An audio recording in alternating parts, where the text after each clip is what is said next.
Hi guys, Oscar here, and today we're going to talk about Buddhism, the meditation, and the brain. Okay, so first of all, I just want to touch base by talking about a little bit about Buddhism and why it is one of my favorite philosophies. I don't classify it as a religion. My personal opinion is that it is a philosophy. It doesn't tell you to connect to an external God. It tells you to go within and connect to your Buddhahood.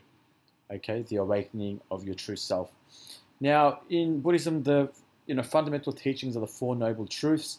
I'm not going to go into too much detail, but the first noble truth is suffering. Okay, suffering is universal. We all must suffer at one point, and it comes in the form of malfunction, disorder, and death. Okay, illness, old age, just anything in life that makes you suffer, but it exists. It's universal, and we all must go through it. Okay. The second noble truth is the origin of suffering. Where does it really come from? And it comes from a mental level, like our perspective. And this is governed by our desire, our attachment. When we try to control certain outcomes, and then life, throws you a curveball and it goes a different way, and then suffering is ignited. Okay? The third noble truth is the cessation of suffering. How do we stop suffering?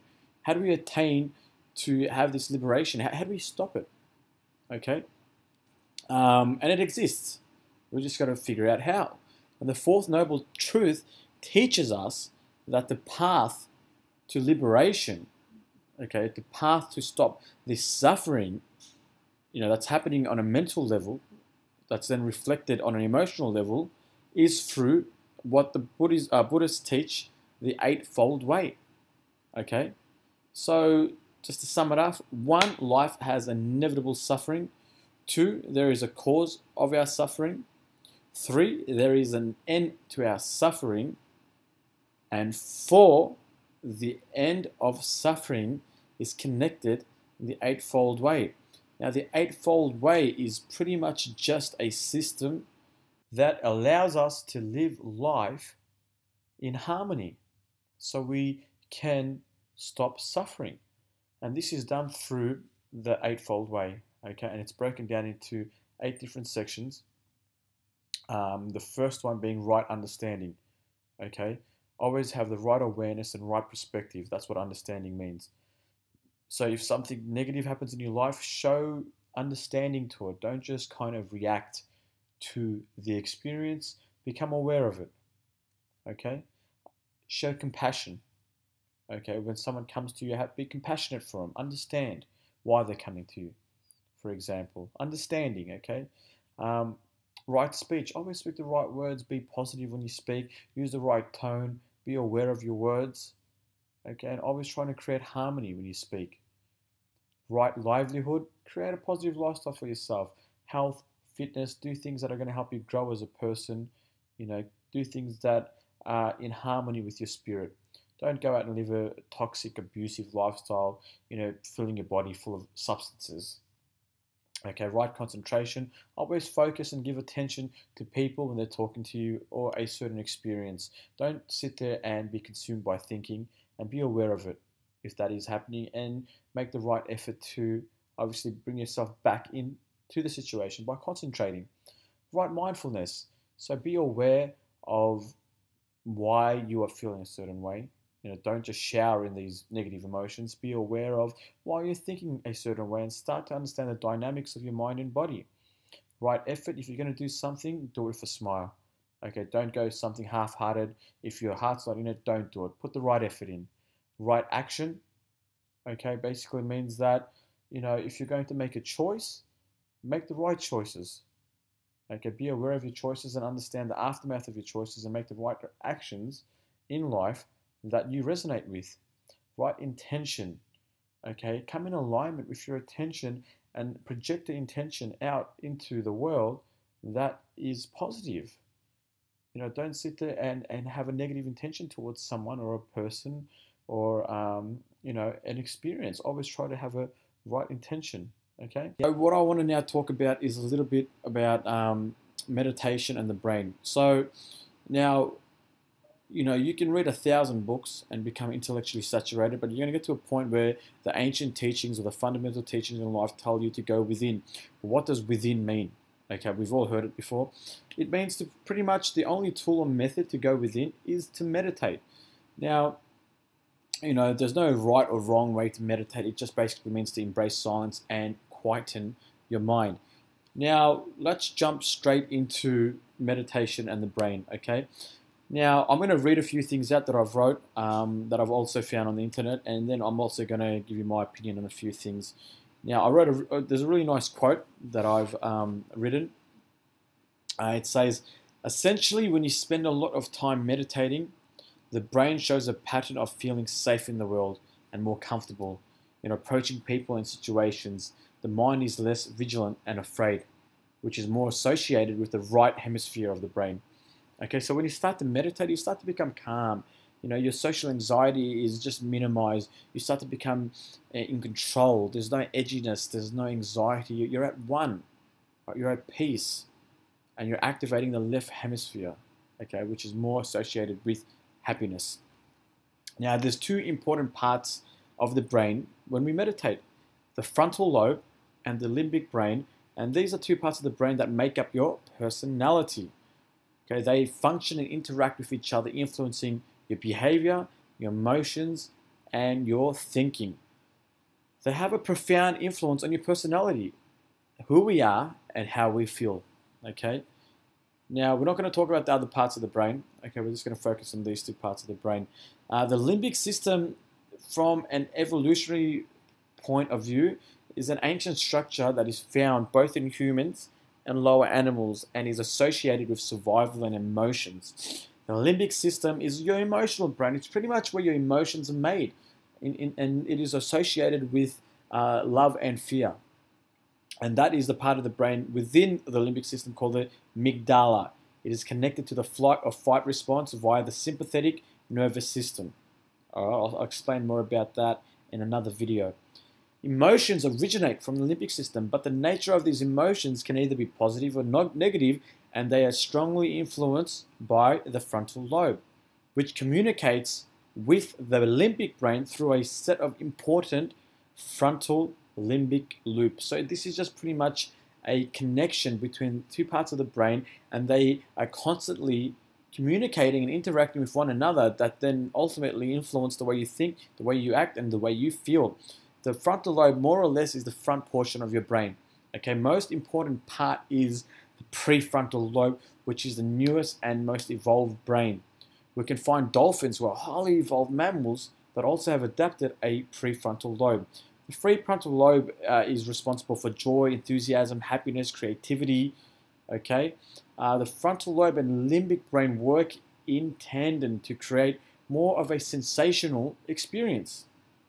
So in summary, the frontal lobe interprets the situations and events and then communicates that interpretation through the frontolimbic loops to the limbic brain, which then produces the appropriate emotions to reflect that experience. Now, meditation, so scientists have literally gotten monks and they've hooked them up to advanced instruments that we have today, and they have, scanned their brains and their hearts, and they've got all this data to then give them a summary or information or draw conclusions on what meditation does to the brain. Okay, through electrodes, through MRI scans, all that kind of stuff.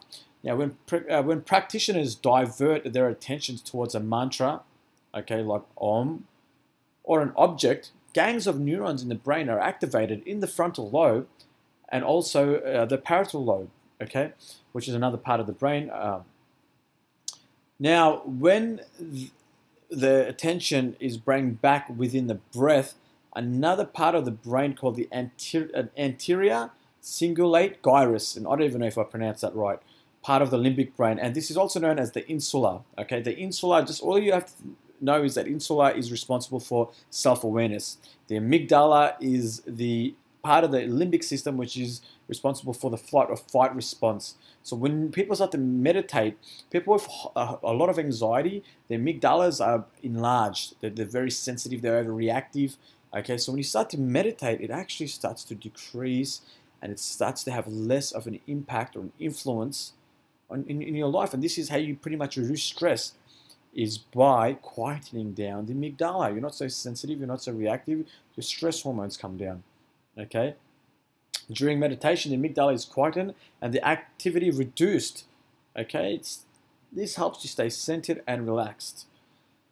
This makes sense because as only the emotions of fear are produced in the amygdala. So when that is relaxed, then your blood pressure goes down and your heart rate is decreased. Your muscles can relax. Okay?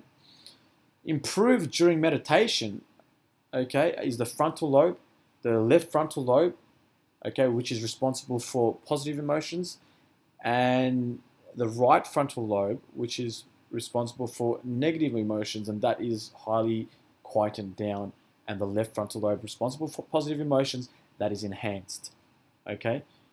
When we have more right frontal lobe activation, we tend to experience more negative emotions or states of anxiety, and this is directly related from the frontal lobe to the limbic system, where the amygdala produces fear. So what we want to do is we want to reduce the activity in the right frontal lobe, and we want to enhance the activity in the left frontal lobe, and this is what meditation does. Okay.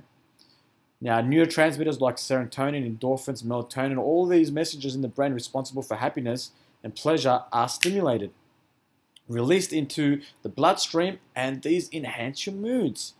Now, another important point is they have done tests and they have pretty much gotten brains of older people that meditate. They've examined them and they have come to the conclusion that the gray matter is as healthy as some, young adults, in their 20s.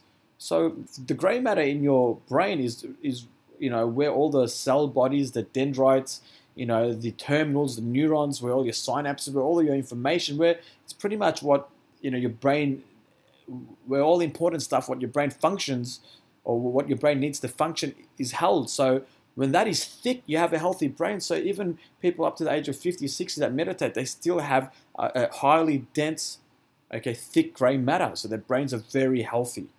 Okay, white matter is made out of channels that help the gray matter communicate, called axons.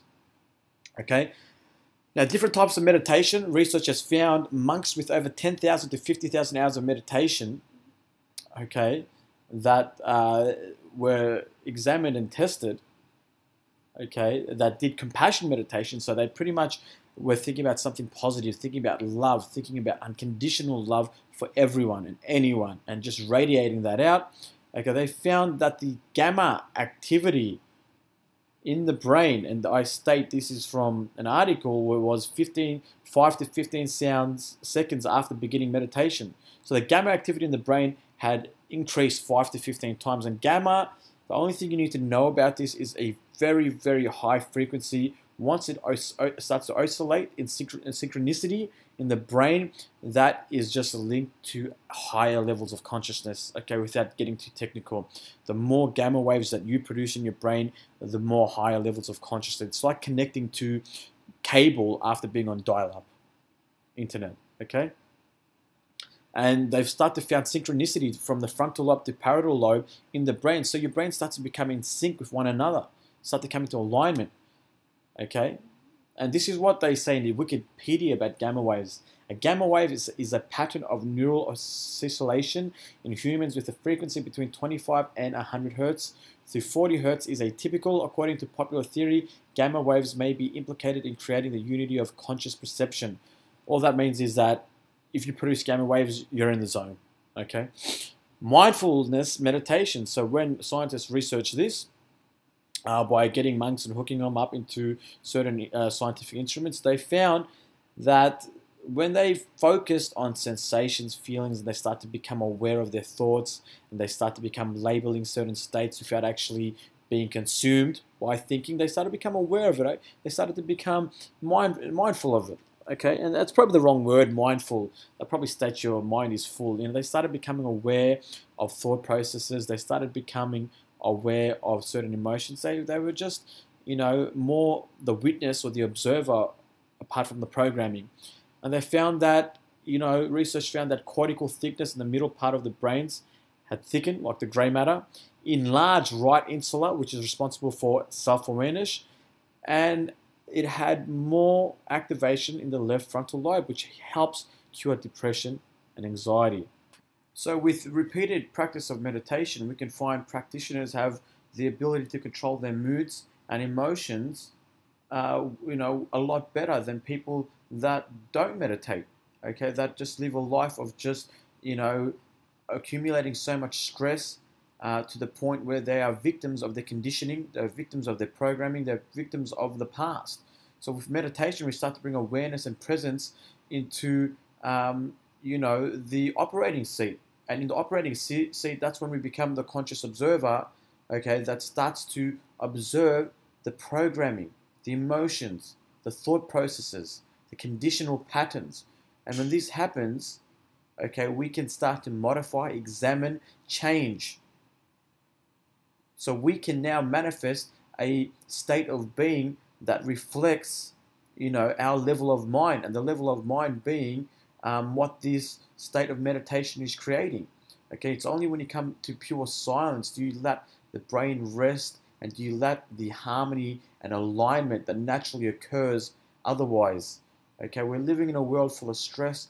We're living these artificial lives, these virtual lives where we're consumed by work, money, bills, appearance, to the point where we are conditioning ourselves, to be so programmed that we have no awareness of our natural connection with life.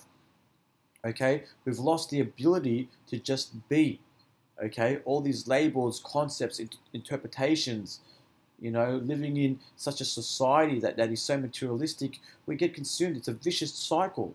So once you can start bringing light, awareness, presence through such methods, tools like meditation, you start studying a little bit of philosophy like Buddhism and start expanding your awareness, okay, then you can start to come into alignment with that presence that you all have within you. And unless you feel that presence, then you're always going to perceive life through the mental screen of thought. It's noisy. Okay, we really need to understand that there is a harmony that exists within ourselves. And it's only when we go downstairs and we become aware of our intuitive self, where the heart resides, the seat of our soul, that's when we start to transcend the mind and experience life with such presence, and that is the power of now. Okay, so meditation, get into it. There's no right or wrong way. Just embrace the silence, focus on your breath. I will go into more detail in other videos on different meditation practices.